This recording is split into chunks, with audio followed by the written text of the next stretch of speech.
काही चॅनलनी सत्ताधाऱ्यांच्या इशाऱ्यावर fake narrative तयार करायचं काम सुरू झालं आहे असा माझा स्पष्ट आरोप आहे।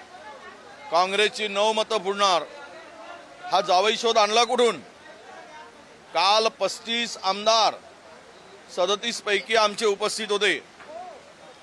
35 हे सगळ्यांना माहीत आहे, तरी पण सत्ताधाऱ्यांच्या इशाऱ्यावर खोट्या बातम्या पसरवणं आणि गैरसमज निर्माण करणं हे अजूनही काही धंदे बंद झालेले दिसत नाहीत। आमचे सर्व मतदार उमेदवार आपले आमदार हे आम्हाला हलवायची सुद्धा पाळी आली नाही। आम्ही कुठे काही ज्यांना भीती आहे ते हॉटेलमध्ये पळालेत, ज्यांना मतं फुटतील असं वाटलंय म्हणून त्यांच्या आमदारावर विश्वास नव्हता म्हणून त्यांनी एकत्र आमदार केलेत आणि हॉटेलचा आश्रय घेतला। आम्ही तर तसं कुठेही काही केलं नाही।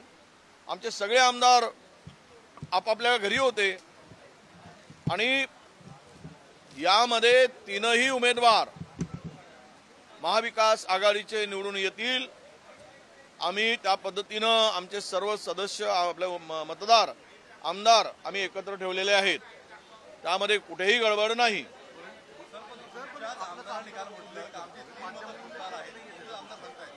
त्यामध्ये त्यांना काही गैरसमज झाला असेल, त्यातले जे आमदाराचे टोपीवाले म्हणाले ते आमच्या बरोबर सोबत होते काल बैठकीला। त्यांना देशात राज्यातलं चित्र बदललेलं आहे।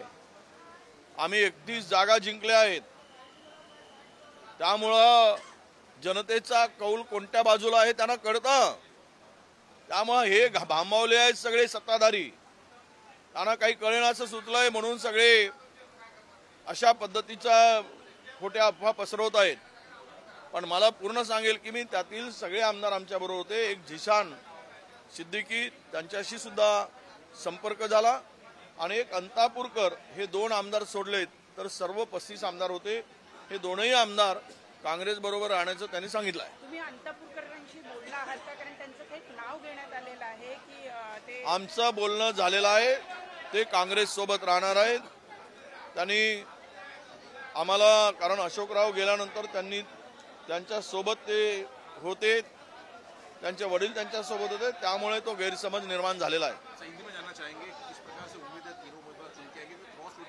नहीं, बिल्कुल नहीं। क्रॉस वोटिंग होगा तो रूलिंग पार्टी में होगा, हमारे में कोई कुछ नहीं होने वाला है।